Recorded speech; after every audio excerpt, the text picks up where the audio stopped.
Hello प्यारे बच्चों, कैसे हो आप लोग। मैं कपिल चौधरी आप सभी का स्वागत करता हूं अपनी देसी क्लास में। बच्चों, ये टॉपिक जो आज हम पढ़ने वाले हैं बहुत इंपॉर्टेंट होने वाला है आप लोगों के लिए। क्यों होने वाला है? क्योंकि मेल रिप्रोडक्टिव सिस्टम हमने पढ़ा, वो भी इंपॉर्टेंट था। एक्सटर्नल जेनिटेलिया हमने पढ़ा, वो भी इंपॉर्टेंट था। और जितने भी वीडियोस हम आपको फिलहाल प्रोवाइड कर रहे हैं वो आपके एग्जाम के लिए 100% बेनिफिशियल होंगे, 100% आपकी हेल्प करेंगे। बच्चों, आज का टॉपिक है फीमेल रिप्रोडक्टिव सिस्टम, यानी कि फीमेल रिप्रोडक्टिव सिस्टम में यानी मादा जनन तंत्र में क्या क्या होता है और क्या क्या चीजें हमें पढ़नी है, कौन सी चीजों को पढ़ करके हमें इंटरेस्ट आएगा और कौन सा क्वेश्चन हमारे एग्जाम में पूछा जाएगा। ये इन सभी मुद्दों पर हम आज करेंगे डिस्कस। ठीक है, तो इस टॉपिक को इस लेवल से पढ़ना है कि आपके माइंड में ऐसे फिट हो जाए जैसे कोई बढ़िया वाली मूवी जो होती है ना, वो आपके दिमाग में बिल्कुल फिट हो जाती है। तो इसी तरीके से हम आज मूवी के हिसाब से इसको पढ़ाएंगे। बच्चों, रिप्रोडक्टिव सिस्टम का जो देसी वर्जन है वो है ये, है ना। तो बालकों, समझ जाइए आप लोग कि कहाँ मैं बोल रहा हूं और कौन सी चीजें आज मैं आपको पढ़ाने वाला हूं। ठीक है बच्चों, पहली चीज फीमेल रिप्रोडक्टिव सिस्टम। बच्चों, फीमेल रिप्रोडक्टिव सिस्टम क्यों बोला गया है? क्योंकि पहली चीज तो ये फीमेल में होता है। क्लियर है बात। दूसरा पॉइंट, रिप्रोडक्टिव यानी प्रजनन। प्रजनन उस प्रक्रिया को कहते हैं, रिप्रोडक्शन उस प्रक्रिया को कहते हैं जिस प्रक्रिया से नया ऑर्गेनिज्म को तैयार किया जाए।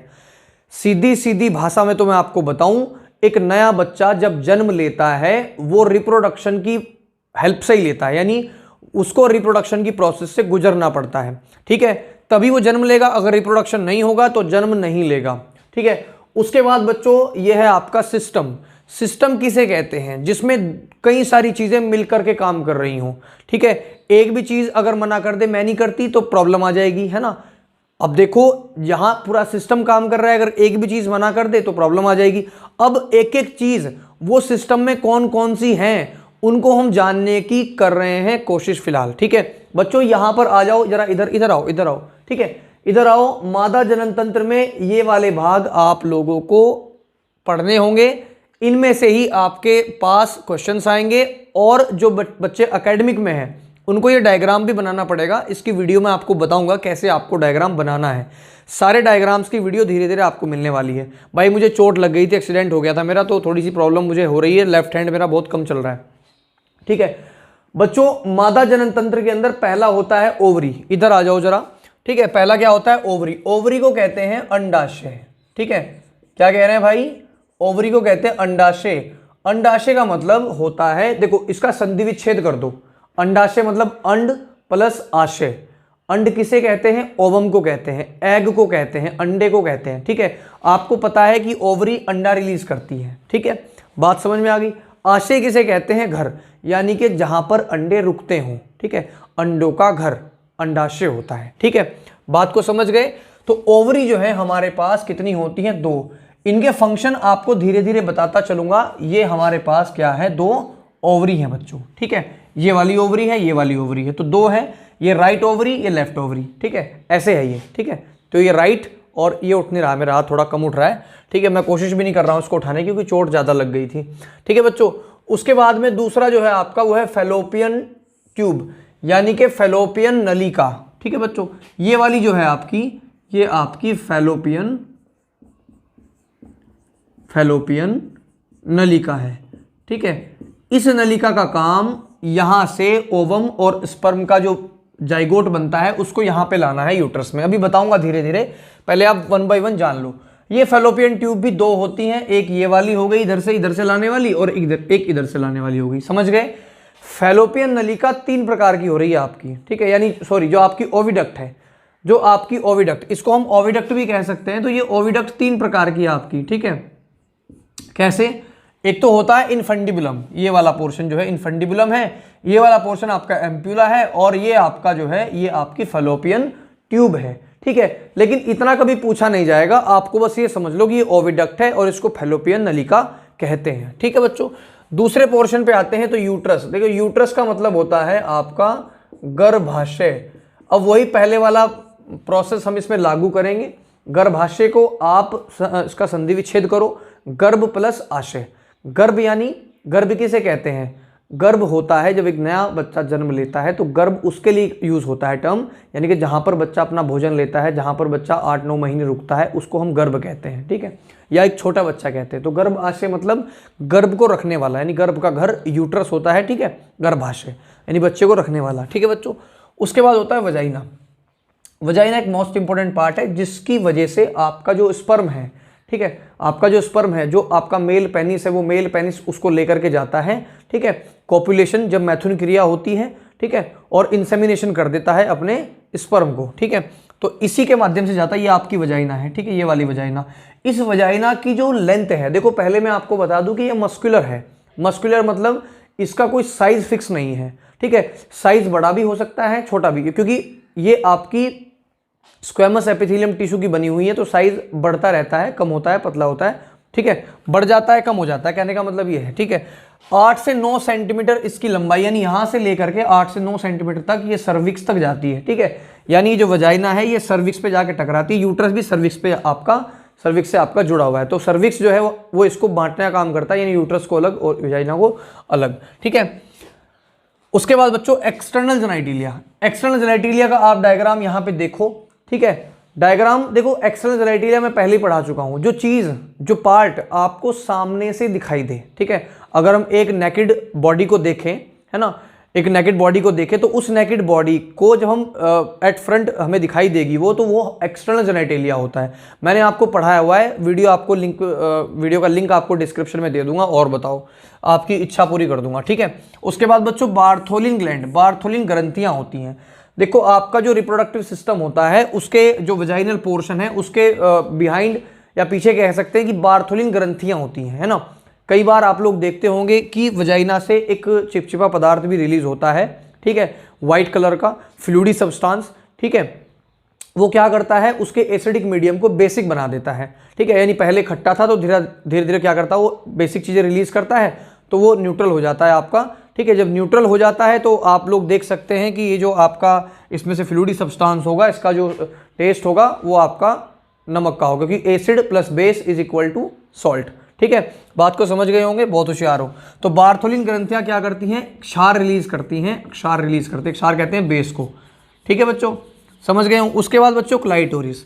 एक्सटर्नल जेनाइटिलिया में आपको ये दिखाई दे देगा, वैसे हमने इसमें भी रखा है क्योंकि ये क्लाइटोरिस बहुत इंपॉर्टेंट चीज है। इसको फीमेल पेनिस भी कहते हैं, यानी मादा शिश्न कहते हैं इसको। जैसे हमारा पेनिस होता है मेल लोगों का, ऐसे फीमेल का पेनिस क्लाइटोरिस होता है, ठीक है। ये क्लाइटोरिस एक्साइटमेंट का काम करता है, अभी इसके बारे में और भी डिटेल से आपको बताऊंगा। अब बच्चों आ जाते हैं यहाँ पर किस किस चीज़ का क्या क्या रोल है। पहले नंबर पे ओवरी है, ओवरी हमारी होती है 2, 1 और 1, 2, ठीक है। अब सुन लो ध्यान से, ओवरी का जो काम है, ओवरी का काम होता है, ओवरी का काम होता है आपका ओवम को बनाना, ठीक है, ओवम को बनाना। अब ओवम के साथ साथ इसमें से कुछ हार्मोन भी सेक्रेट होता है जिसको हम कहते हैं एस्ट्रोजन, ठीक है, एस्ट्रोजन और प्रोजेस्ट्रॉन, ठीक है जी, प्रोजेस्ट्रॉन। एस्ट्रोजन और प्रोजेस्ट्रॉन 2 प्रकार के हार्मोन यहां से रिलीज होते हैं, ठीक है। बात को समझ गए।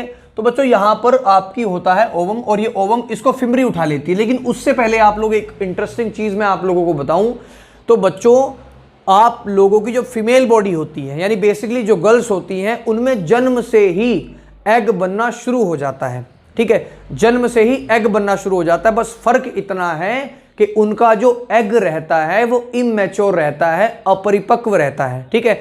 यानी प्यूबर्टी के समय से पहले भी फीमेल बॉडी के अंदर एग है, लेकिन वो एग फर्टिलाइज होने के लायक नहीं है। बात को समझ गए। ऐसा मेल में नहीं होता, मेल में तो आपकी एडोलसेंस के बाद ही आपके स्पर्म बनने शुरू होते हैं, ठीक है बच्चों। उसके बाद यहां से जब ओवरी जो है आपका अंडा रिलीज करेगी, 1 महीने में 1 बार करती है, ठीक है। कब करती है? 1 महीने में 1 बार करती है बच्चों, ठीक है, 1 महीने में 1 बार करती है। अब यहां से ये फिम्बरी इसको उठा करके यहां पे डाल देती है। अब सुनो ध्यान से, ये ओवम निकल गया बाहर। ये ओवम कब निकलेगा? 14वें दिन निकलेगा, ठीक है, 14 डेज के बाद, ठीक है, यानी 14 डेज वाले दिन निकलेगा ये। यानी हम लोग कह सकते हैं, देखो मान लीजिए एक सिंपल सी समझने की बात है, मान लो किसी कोई पर्सन है, कोई फीमेल बॉडी है, उसकी 1 तारीख को आपकी जो मेंस्ट्रुअल साइकिल है वो बंद हुई है, ख़त्म हुई है, ठीक है। तो हो सकता है कि जो 1 वाली डेट है, जब यहाँ इस दिन ख़त्म हुई है तो अगले 14 दिन के बाद उसका ओवम जो है दोबारा से निकलेगा, ठीक है। उसका ओवम दोबारा से यहाँ पे आएगा। अब जब ये यहाँ पे निकलता है तो इसके अंदर उपस्थित जो प्रोजेस्टेरोन हार्मोन है, उस प्रोजेस्टेरोन हार्मोन का लेवल बहुत हाई हो जाता है, ठीक है। और जब ये हाई हो जाता है तो आपकी जो ये जो लेयर है एंडोमेट्रियम, देखो यहाँ पर यूट्रस वाली 3 लेयर होती हैं। एक होती है एंडोमेट्रियम, एक होती है पेरीमेट्रियम और एक होती है मायोमेट्रियम। एंडोमेट्रियम अंदर वाली लेयर होती है, मायोमेट्रियम आपकी बीच वाली लेयर होती है और पेरीमेट्रियम आपकी बाहर वाली लेयर होती है। तो बच्चों होता क्या है कि जब यहाँ पर प्रोजेस्टेरोन का लेवल हाई हो जाता है तो उस टाइम पर ये जो एंडोमेट्रियम है, ठीक है, इनमें ब्लड भर जाता है, इनकी जो ब्लड वेसल्स हैं इनमें ब्लड भर जाता है। और ये देखो प्रोजेस्टेरोन लेवल जब हाई होता है तो ये सोचता है कि यहाँ पर इसका फर्टिलाइजेशन हो जाएगा। लेकिन इन केस कोई ऐसा केस ना ही हो कि भाई फर्टिलाइजेशन ना हो, तो उस टाइम पर होता क्या है कि भाई ये सोचता है कि फर्टिलाइजेशन हो जाएगा। अब फर्टिलाइजेशन होगा इसका मतलब बच्चे को खाने पीने की जरूरत पड़ेगी, तो इसीलिए ये एंडोमेट्रियम रेडी हो जाता है, ठीक है। ये एंडोमेट्रियम आपका रेडी हो जाता है आपके बच्चे को न्यूट्रिशन देने के लिए। लेकिन होता क्या है, ये आपका जो ओवम है ये आपका 1 से 2 दिन तक जीवित रहता है, ठीक है। 1 से 2 दिन तक क्या रहता है, जीवित रहता है। अब बच्चों सुन लो, अगर यहाँ से वजाइना के थ्रू, ठीक है, यहाँ पे पेनिस जो है आपका, यहाँ पे जो पेनिस है उस पेनिस के थ्रू आपका जो सीमन है या स्पर्म कह सकते हैं, स्पर्म जब यहाँ पे जाएगा और यहाँ पे जाने पर इसके साथ जब वो मिलेगा ओवम के, उस प्रोसेस को कहते हैं फर्टिलाइजेशन यानी निषेचन कहते हैं। यहां इससे ओवरी से जब ओवम बाहर निकला, इस प्रोसेस को कहते हैं ओव्यूलेशन, ठीक है, यानी अंडोत्सर्ग, यानी अंड का निकलना बाहर, ठीक है, समझ गए। यानी यहां से एग निकला तो इसको कहते हैं अंडोत्सर्ग यानी ओव्यूलेशन, ठीक है। इस प्रोसेस को क्या कहेंगे, ओव्यूलेशन। मैं यहां पे लिख रहा हूं ओव्यूलेशन, ठीक है। जब आपका स्पर्म ओवम के साथ मिलेगा उसको हम कहते हैं, स्पर्म प्लस ओवम को कहते हैं हम फर्टिलाइजेशन, ठीक है, फर्टिलाइजेशन। और फर्टिलाइजेशन के बाद क्या बनता है, जाइगोट बनता है, ठीक है। क्या बनता है भाई, जाइगोट बनता है। अब केस में क्या है, आपका जो है स्पर्म इसके साथ मिल गया। अब स्पर्म इसके साथ मिल गया तो यहां पर ये आ जाएगा, इसके बाद और ज्यादा डिवीजन इसका होगा और डिवीजन होकर के ये एंडोमेट्रियम में आकर के धंस जाएगा, ठीक है। जिधर से भी निकलेगा वो आपका इधर या इधर होगा, फंडस के पास, ठीक है ना। फंडस के पास ही ये धसेगा, यानी या तो यहां धसेगा या फिर ये यहां धसेगा या फिर यहां धसेगा। क्लियर है। अब बच्चों उसके बाद देखो, इसमें एक मेन क्वेश्चन क्रिएट होगा कि भाई फर्टिलाइजेशन कहां हुआ, कहां हुआ फर्टिलाइजेशन। फर्टिलाइजेशन आपकी फैलोपियन ट्यूब में हुआ। अगर ज्यादा डीपली पूछा जाए तो फर्टिलाइजेशन आपके एम्प्यूला में होता है, ठीक है। कहां होता है, एम्प्यूला में होता है। बात को समझ गए होंगे आप। अब बच्चों होता क्या है, ओवरी का तो हमने समझ लिया कि ओवरी का काम जो है ओवम को बनाना है, एस्ट्रोजन और प्रोजेस्टेरोन यहां से रिलीज होते हैं। अब उसके बाद में फैलोपियन ट्यूब का क्या काम है, फैलोपियन ट्यूब का काम है जाइगोट को आपके कहां तक लेके जाना, कहां तक लेके जाएगा वो आपका एंडोमेट्रियम तक। लेकिन उसके बाद आपके जाइगोट है, उसके बाद उसका एम्ब्रायो बनेगा, ब्लास्टुला बनेगा, बहुत सारी प्रोसेस है, वो आपको कभी दूसरी वीडियो में मैं आपको बताऊंगा, ठीक है। तो यहां से फैलोपियन ट्यूब का काम क्या हुआ, इसको ले जाना हुआ, ठीक है बच्चों। उसके बाद देख लेते हैं हम, आपका फैलोपियन ट्यूब हो गया, ओवरी हो गया, यूट्रस। अब बच्चों देखो, यूट्रस के अंदर जब ये आपका जो एम्ब्रायो है वो आ जाता है, देखो बच्चों एम्ब्रायो में जब तक आपके अंग विकसित नहीं होते तब तक वो एम्ब्रायो रहता है, समझ गए। जब तक अंग विकसित ना हो, जब तक ऑर्गन आपके डेवलप ना हो उसके अंदर, तब तक वो एम्ब्रायो रहता है। जब ऑर्गन डेवलप हो जाए तो उसको कहते हैं फीटस, FOETUS, फीटस कहते हैं जब किसी बेबी के आपके ऑर्गन डेवलप हो जाएं, यानी अंग आपके बन जाए, जैसे हाथ बन गए, पैर बन गए, ठीक है। उसके बाद बच्चों यहां पर इस वजाइना का क्या काम है, वजाइना जो होती है, वजाइना के थ्रू इसकी लेंथ जो है लगभग 8 से 9 सेंटीमीटर होती है, ठीक है। इसके थ्रू आपका जो स्पर्म है वो फीमेल बॉडी के अंदर जाता है, यानी उसकी ओवरी के पास जाता है, यानी फैलोपियन ट्यूब में जाता है बच्चों, ठीक है। इसका जो साइज है वो साइज, ये क्योंकि मस्कुलर है तो ये साइज इसका थोड़ा छोटा भी हो जाता है, मतलब कह सकते हैं कि पेरिस्टलिसिस हो सकता है इसमें, ठीक है ना, क्रमंकुचन हो सकता है, नहीं बढ़ सकता है, घट सकता है। इस बात को आप समझ गए होंगे आई होप। ये वजाइनल ऑफिस है जहां से ये एंटर करता है, ठीक है बच्चों। अब उसके बाद में ये 3 लेयर मैंने आपको बता दी कि मायोमेट्रियम, एंडोमेट्रियम और पेरीमेट्रियम। एंडोमेट्रियम में जाकर के आपका जो एम्ब्रायो है वो धंस जाता है। उसके बाद आपकी बार्थोलिन ग्लैंड, बहुत इंपॉर्टेंट काम है। देखो वजाइना के जस्ट नीचे इसका रोल है ना।